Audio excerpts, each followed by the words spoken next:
Hi అండి, good morning. Welcome to my channel cooking with Likhita. ఇవాళ నేను టమాటా పప్పు చేస్తున్నా. అంటే మనం డైలీ చేసుకునే టమాటా పప్పే కదా, దాంట్లో ఏం స్పెషల్ ఉందనుకోకండి. టమాటా పప్పుని చాలా రకాలుగా చేస్తారు కదా. నేను ఇవాళ ఇంకో రకంగా, అంటే నా ఛానల్లో ఒకటి రెండు రకాలు ఉన్నాయి కావచ్చు, ఇది ఇంకో రకం. మనకు కొన్ని వంటలు ఇష్టం ఉంటాయి కదా. అంటే మనం ఎటన్నా పెళ్ళిళ్ళకి కానీ ఎటన్నా టూర్లకు కానీ పోయేసి వచ్చినాక మన ఇంట్లోకి వచ్చి మన ఇష్టమైనది ఏదో ఒకటి చేసుకొని ఇంత అన్నం తింటేనే అమ్మయ్య అని ఒక ఫీల్ వస్తుంది చూడు. వా, ఎంత బాగుంది. ఇక్కడ ఇప్పుడు ఇన్ని రోజులు ఎటుటో తిరిగి వచ్చినాం, ఏం తిన్నా సాటిస్ఫై లేదు. మన ఇంటికి వచ్చి అన్నం పప్పు ఊరుగా వేసుకొని తింటే సూపర్ ఉంటుందని అట్లా అనిపిస్తుంది చూడండి. అట్లా మ్యాక్సిమం చాలామందికి ఇష్టం ఉంటుంది టమాటా పప్పు. నాకు కూడా చాలా ఇష్టం. మళ్ళీ ఒక్కొక్కరికి కంఫర్ట్ ఫుడ్ లిస్ట్లో కూడా ఇది ఉంటుంది. అట్లాంటి టమాటా పప్పు నేను ఇంకొక రకంగా చేసి చూపిస్తాను ఇవాళ. ఇది సూపర్ అంటే సూపర్ టేస్ట్ ఉంటుంది. అన్నంతో బాగుంటుంది, చపాతీతో కూడా బాగుంటుంది, జొన్న రొట్టెతో కూడా బాగుంటుంది. ఇంకా దోశ ఇడ్లీతో నేను ఎప్పుడు ట్రై చేసింది మాత్రమే మీకు చెప్తా. ఇప్పుడు కూడా ట్రై చేయని చెప్పను, ఎందుకంటే నేను మనుషులే, మీరు మనుషులే కదా. నాకు నచ్చంది మీకు నచ్చుతుంది అంటే నచ్చద్దని ఏం లేదు, కానీ నేను తినకుండా మీకు చెప్పబుద్ధి కాదు నాకు. ఇప్పుడైతే ఫస్ట్ ఇది కొంచెం చిక్కగా ఉంటుంది కాబట్టి కొంచెం తిక్కగా చేసుకుంటామని 175 గ్రామ్స్ కందిపప్పు ఇది. దీన్ని ఒక 2 టైమ్స్ కడిగి 1:3 వాటర్ పోసుకొని వస్తా. ఇప్పుడు దీంట్లో 1:3 వాటర్ పోసిన. ఇప్పుడు దీంట్లో పెద్ద సైజువి ఒక 4 టమాటాలు, కొంచెం కరివేపాకు, ఒక రెమ్మంతా దీంట్లో వేసేస్తున్నా.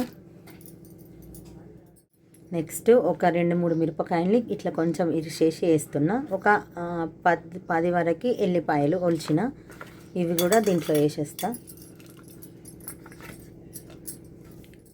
నెక్స్ట్ ఒక పెద్ద ఉల్లిగడ్డ, ఇది పెద్దగా ఉంది అందుకు ఒకటి సరిపోయింది, చిన్నగా ఉంటే ఒక 2 అట్లా వేయండి. అంటే మీరు తీసుకునే పప్పు క్వాంటిటీని బట్టి, తక్కువ పప్పు అయితే ఒకటి సరిపోతుంది, కొంచెం ఎక్కువ అయితే 2. నెక్స్ట్ పసుపు. మా డబ్బా చూపించక చాలా రోజులు అవుతుంది కదా, అందుకని చూపిస్తున్నా. నాది చిన్న స్పూన్ కదా ఇది, అందుకే ఒక 2 స్పూన్లు వేసిన. నెక్స్ట్ కారం. మనం కొన్ని మిరపకాయలు వేసినాం, పచ్చిమిరపకాయలు, తర్వాత తాలింపులో ఎండుమిరపకాయలు వేస్తాం కాబట్టి చూసుకొని కారం వేసుకోవాలా. నేనైతే ఇప్పుడు ఇది స్పూన్ పెద్ద ఉంటుంది కదా, దీంతో మొత్తం మీద ఒక స్పూన్ వేసిన, నిండుగా స్పూన్ ఒక. నెక్స్ట్ కొంచెం ఆయిల్, ఒక చుక్క అంటే ఒక చుక్క కాదు, ఒక 20 చుక్కలు అనుకోండి, ఎందుకంటే పప్పు పొంగకుండా ఉండడానికి. ఇవన్నీ వేసినాం కదా, పొంగుతో బయటకు వచ్చేసి అంత పొయ్యి అంతా మెసి అయిపోతుంది, అందుకని. ఇప్పుడు ఇవన్నీ ఒకసారి ఇట్లా జస్ట్ ఇట్లా అంటున్నా అంతే. ఇట్లా మీరు అనలేకపోతే స్పూన్తో అనండి. ఇప్పుడు మూత పెట్టేసి పట్టే తల్లి మూత పెట్టేసి మీడియం ఫ్లేమ్లో ఒక 4 విజిల్స్ రావాలా. ఎందుకంటే మనం ఇవన్నీ వేసినాం కదా, మరి 2 విజిల్ అంటే ఉడకదు కాబట్టి 4 విజిల్స్, అది కూడా మీడియం ఫ్లేమ్లో పెట్టడం వల్ల లాభం ఏంటంటే పొయ్యంతా మెస్సి కాదు ఒకటి, రెండోది పప్పు మంచిగా మెత్తగా ఉడుకుతుంది కాబట్టి మీడియం ఫ్లేమ్. ఓకేనా. ఇది ఉడికే వరకు నేను ఇంకా వేరే ఏదైనా పని చేసుకొని వస్తాను. 4 విజిల్స్ వచ్చినాయి. ఇప్పుడు విజిల్ పోయిందేమో చూద్దాం. ఇగో విజిల్ పోయింది ఆల్రెడీ.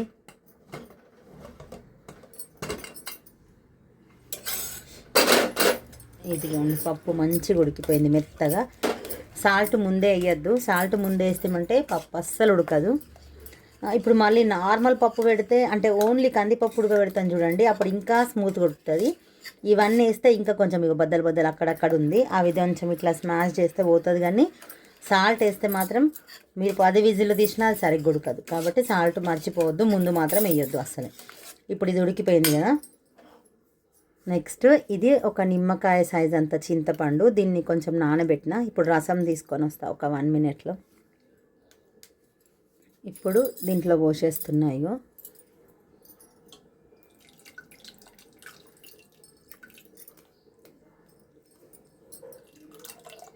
ఇంకా కొన్ని వాటర్ పోసుకొస్తా.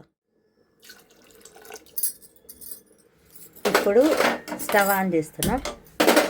ఇప్పుడు చింతపండు రసం పోసిన కదా, అది ఒకసారి మంచిగా కలిపి ఒక 5 మినిట్స్ అట్లా ఉడకబెట్టాలి. 5 మినిట్స్ అంటే మేబీ 5 మినిట్స్ పట్టొచ్చు, ఎందుకంటే నేను ఎప్పుడు టైం చూసుకోవాలి కదా. ఇప్పుడు మీకు టైం చూసి చెప్తా. ఇప్పుడు ఉప్పు వేస్తా, ఉప్పు వేయలే కదా ఇంతకుముందు. ఇప్పుడు సరిపోయేంత సాల్ట్, మొత్తం పప్పుకి సరిపోయేంత. ఇంత పడుతుంది. చింతపండు ఉంది, మిరపకాయలు ఉన్నాయి, టమాటాలు ఉన్నాయి, వాటన్నిటికీ పడుతుంది కదా. నెక్స్ట్ కొంచెం ధనియాల పొడి, కొంచెమే, ఎక్కువ అవసరం లేదు. ఇప్పుడు ఒకసారి మంచిగా కలిపి ఒక 5 మినిట్స్ ఉడకబెడతా. చూస్తాం, మీకు టైం కూడా చెప్తా. 5 మినిట్స్ ఉడకబెట్టినా, ఎక్కువసేపు ఉడకబెట్టినా అని కూడా. ఫ్లేమ్ మీడియంలోనే ఉంచిన. ఇప్పుడు కరెక్ట్ 5 మినిట్స్ అయింది. టైం చూసుకొని చెప్తున్నా. ఇక మంచిగా ఉడికింది. ఇప్పుడు ఉప్పు కారం ఏమన్నా పడితే చూసుకోండి, పడితే వేసుకోవచ్చు ఇప్పుడే. తర్వాత కూడా వేయచ్చు, ఎప్పుడు వేసినా కలుస్తుంది, ఎందుకంటే లిక్విడే కాబట్టి. ఇప్పుడు నాకైతే ఇంత చిక్కగా సరిపోతుంది. ఇప్పుడు ఇది చల్లగా అయిపోయాక ఇంకా కొంచెం థిక్ అయిపోతుంది కదా, అందుకే ఇంత సరిపోతుంది. ఇప్పుడు ఇక తాలిపేస్తా దీనికి. ఇది ఉడికింది కదా, ఇక చూడండి, ఇది ఉడికింది కాబట్టి పక్క పెట్టేస్తున్నా. ఇప్పుడు తాలింపు కోసం ఒక చిన్న గిన్నె, ఇది సరిపోతుంది కదా, ఓన్లీ తాలింపే. ఆయిల్ వేస్తున్నా. డబ్బాల పట్టలేదని నేను దీంట్లో పోసిన ఆయిల్, కొంచెం పచ్చి ఉంది.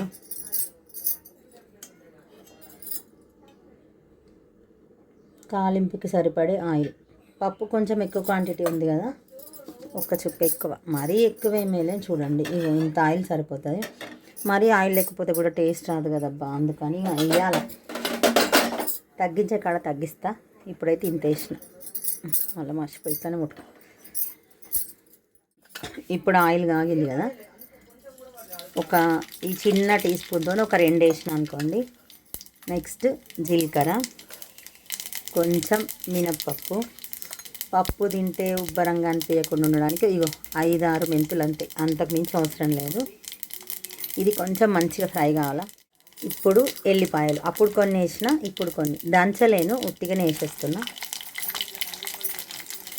నెక్స్ట్ ఒక 3 ఎండుమిరపకాయలని ఇట్లా సగంకు అంటే సగంకి ఇట్లా తుంచినను. నెక్స్ట్ కరివేపాకు, కొత్తిమీర. ముఖంకే దిల్లుతుందబ్బా. ఇది కొంచెం ఫ్రై, మరీ ఎక్కువ మాడిపోయే అవసరం లేదు, కొంచెం ఫ్రై అయితే సరిపోతుంది. ఇదిగోండి, ఫ్రై అయిపోయింది, మీకు చూపిస్తున్నా. ఇప్పుడు ఈ పప్పు ఉంది కదా, దీంట్లో ఇది వేసేస్తున్నా. ఇటు సైడ్ చూపిస్తే మీకు కనిపిస్తుందని ఇట్లా అన్న, బట్ నాకు ఇటు సైడే కంఫర్ట్ ఉంటుంది, కానీ మళ్ళీ ఫోన్ ముందు అంటే కెమెరా కనబడదు కదా, అందుకని ఇట్లా వేస్తుంది. ఇంకా స్టవ్ ఆన్లోనే ఉంది. అబ్బాబ్బాబ్బా, ఈ పప్పు ఎంత మంచి స్మెల్ వస్తుంది. మీకు తాలింపు స్మెల్ ఇష్టమా? నాకైతే ఫుల్ ఇష్టం. ఈ తాలింపు స్మెల్కే అప్పటి వరకు లేని ఆకలి కూడా అవుతుంది. ఎక్కువ మందికి అట్లే ఉంటుంది అనుకుంటా నాకు తెలిసి. అబ్బా, కట్టు నిండిపోయేటట్టు ఉంది ఇప్పుడే. ఇప్పుడు ఈ గిన్నెలో ఆయిల్ ఉంది కదా, ఒక్క చుక్క నీళ్ళు పోస్తాను. పోతాయి, కానీ ఇది మాత్రం పోగొట్టబుద్ది కాదు కదా, అది ఏందో మరి నాకు అర్థం కాదు. ఎన్నో పడేస్తాం కానీ మెతుకోకుండా బతికేస్తామా, కానీ ఈ ఒక్క చుక్క ఆయిల్ పోతేనే అందులో నీళ్ళు పోసి పోయాలనిపిస్తుంది. అదేందో మరి, నేనే అట్లా ఉంటానా, అందరు అట్లనే ఉంటారా అనిపిస్తుంది. అయిపోయింది మన టమాటా పప్పు. ఈ స్టైల్లో ఒక్కసారి ట్రై చేసి చూడండి, వీలైతే. చాలా అంటే చాలా బాగుంటుంది. ఇది ఏమంటారబ్బా, దీని సైడ్కి చల్లమిరపకాయలు లేకపోతే పాపడాలు, అట్లా బొంగులు అంటాం కదా, మేము బొంగులు అంటాం, మరి మీరేమంటారు? ఏదో ఒకటి సైడ్కి ఇట్లా అంచుకు పెట్టుకొని, లేకపోతే ఏదైనా ఫ్రై పెట్టుకొని తినండి.